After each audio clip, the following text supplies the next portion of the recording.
Geometry is a very vocabulary-based subject, and in order to build a vocabulary, we have to start somewhere, and so we start with undefined terms, and they are point, line, and plane, and I believe between is another undefined terms, and they are what we call undefined because they are such simple elementary concepts that we can't really define them, we just kind of know what they are. And so we start with these and then we build our definitions from them. So you see that a point is just represented by a dot, and it is named with a capital letter. A line is, well, it's a straight line. It has no thickness, and notice that it goes forever in both directions. Notice also that it is named by a lowercase cursive letter, or it is named by 2 points, 2 points on that line. So if I added an extra point here and I called it C, I would not call it line ACB. I might call it line CB, but only you name it with 2 letters. Plane is just a surface, it has no thickness, and we say that it extends forever in all directions. Notice also that it is named by either a cursive uppercase letter or it is named by 3 non-collinear points.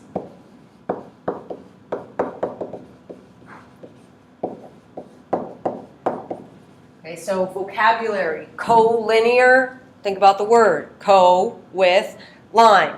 Collinear means they're on the same line. So non-collinear means that they are not on the same line.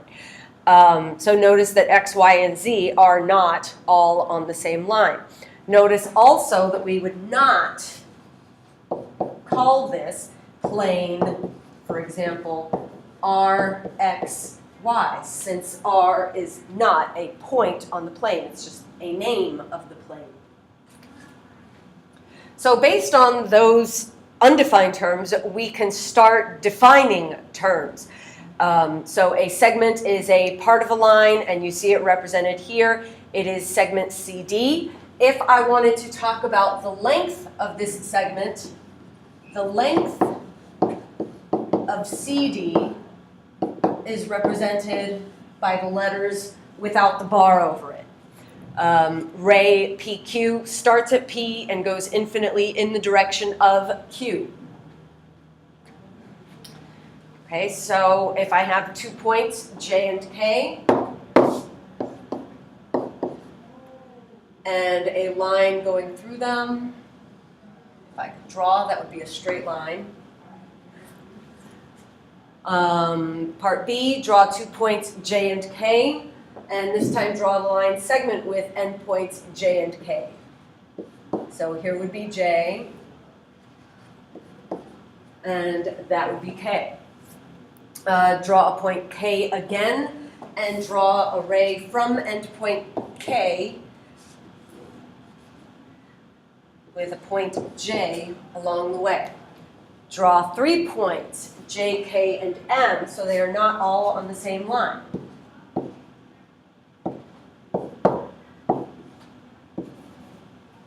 Then draw the plane that contains them. So that's the plane containing them, and I'm also going to call this plane B.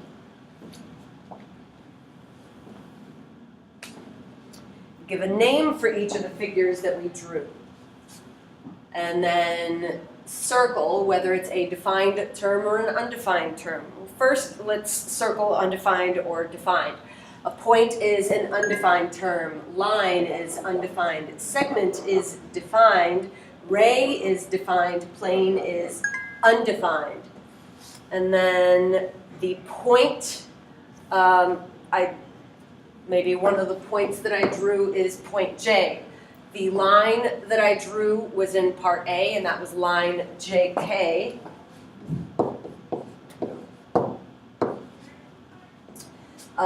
Segment that I drew was segment JK.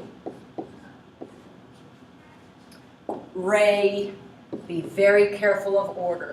This is ray kj. And I could name this plane kjm, or I could name it plane B.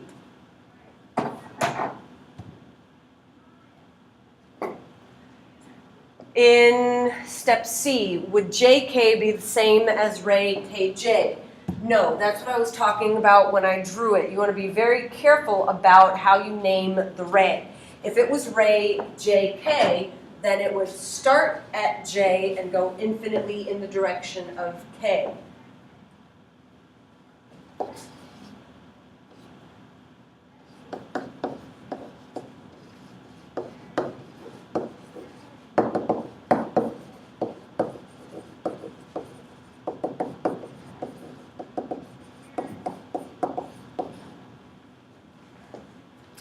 In step D, when I named a plane using 3 letters, does the order of the letters matter?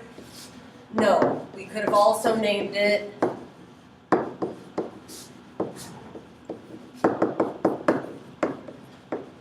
plane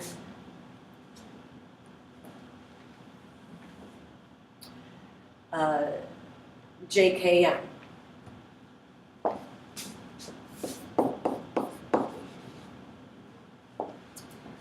If PQ and RS are different names for the same line, then what must be true about the points PQ, R, and S?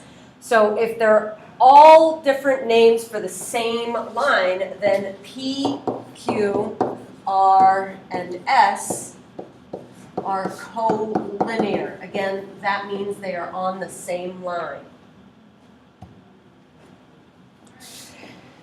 So in this lesson, we're also talking about the distance between 2 points, or the length of a segment, because they're the same thing. If I have 2 points on a number line and I wanted to find the distance between them, I would take the absolute value of the difference between them. As I said before, points on the same line are collinear. Similarly, points that are on the same plane are coplanar.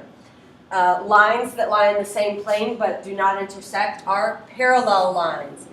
This is a very important part of that definition. Our first postulate is given to us on this screen. A postulate is a statement that is accepted as true without proof. So it's kind of like the property version of undefined terms. We have to kind of start somewhere. And so that somewhere where we start is postulates. And our first postulate is this segment addition postulate, which says if I have points A, B, and C that are collinear and B is between A and C, then the length of AB plus the length of BC will equal the length of AC. A construction, anytime you see the word construct, automatically you should grab your compass and straight edge. Because any type of construction that you're going to do, that you're going to be assessed upon, you're going to do with a compass and straight edge. I will show you different ways of using folding paper to do constructions as well. But as far as testing goes, compass and straight edge is the main thing that we're using. So in example 1, they're using a compass and straight edge to construct a segment whose length is AB plus CD. So the first thing that they did is draw a long line segment, and that's what they drew down here. So they drew this extra long segment. And then they took the compass to measure the distance of AB. Now, I use that term measure very loosely. What we're doing, notice in this diagram, is we're setting the compass setting to the length of segment AB. And so they put the compass point at X and made a mark here at Y. And then they did the same thing for segment CD. They adjusted the compass setting to be the length of CD and used that compass setting with the point at Y and then marked an arc at Z. And so our answer is the segment XZ. In part B, we're doing the example more on our own. They're giving us the steps, but I wanted you to see with this compass that you now see on your screen where you should be putting your compass and compass point and compass pencil on your paper in order to do this construction on your own. So step one is to draw a long line segment. And so I'm going to do that down here. So there's my long line segment. And step B, in order to copy segment AB, open the compass to the distance of AB. So I'm going to open my compass to this length. And then I'm going to take my compass and mark this length on my segment. So I move my compass point to the end point of the ray, and then I make a mark. And now I bring my compass over to the other segment, segment CD, and I adjust my compass setting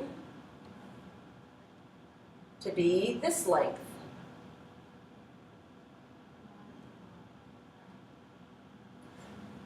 So now that my compass setting is at that length, I'm going to bring my compass over. Notice where I'm putting the point of my compass. And then using my compass pencil, I mark. And if this is the point X, then this is the point Z. And this segment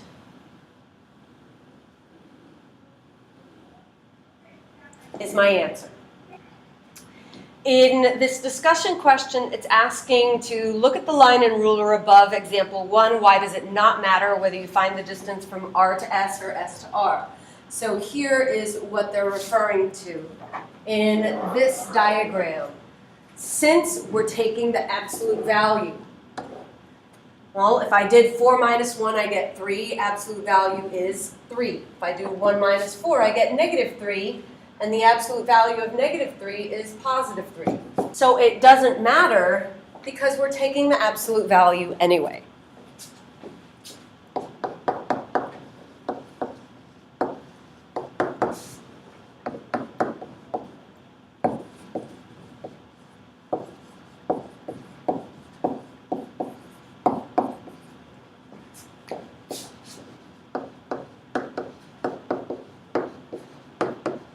In order to guarantee a positive length.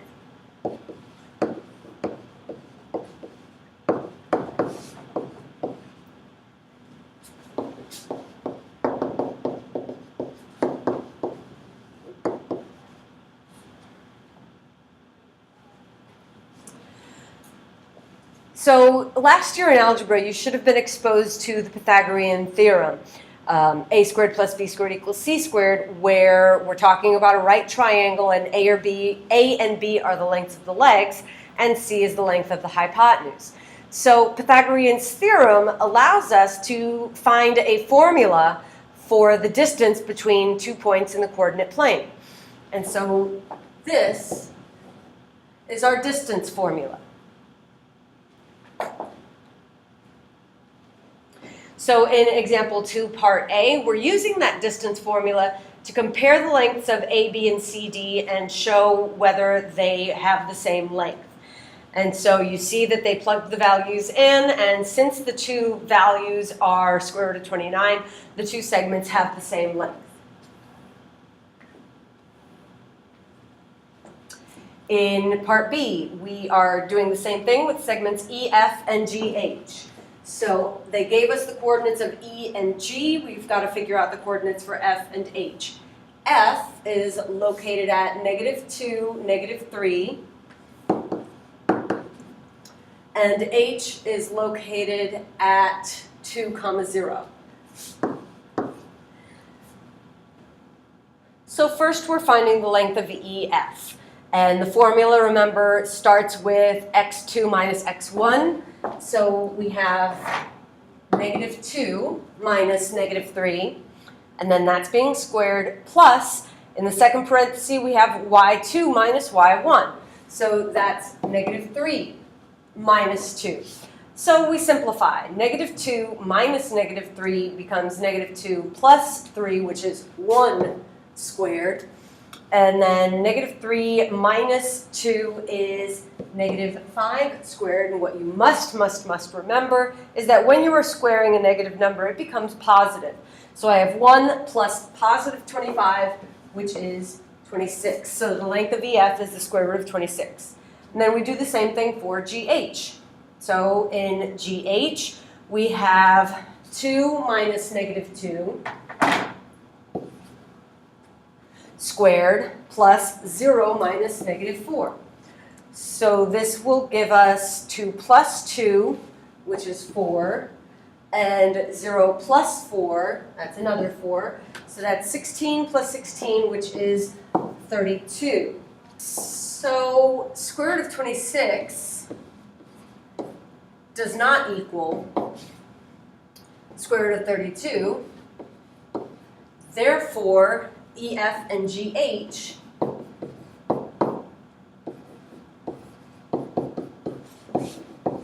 do not have the same length.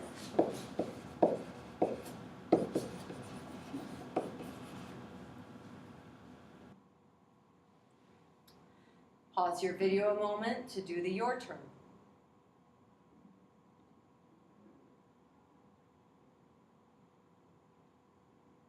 More vocabulary, we have the definition for a midpoint, which is a point that divides a segment into two segments having the same length. And anything that passes through that midpoint is called a segment bisector. So in this diagram, we have these tick marks, or hash marks, that indicate that the length of PM equals the length of QM. And so that means that M is the midpoint and that line L is a bisector. And then in your book, they go through showing you how you can use paper folding to find a midpoint.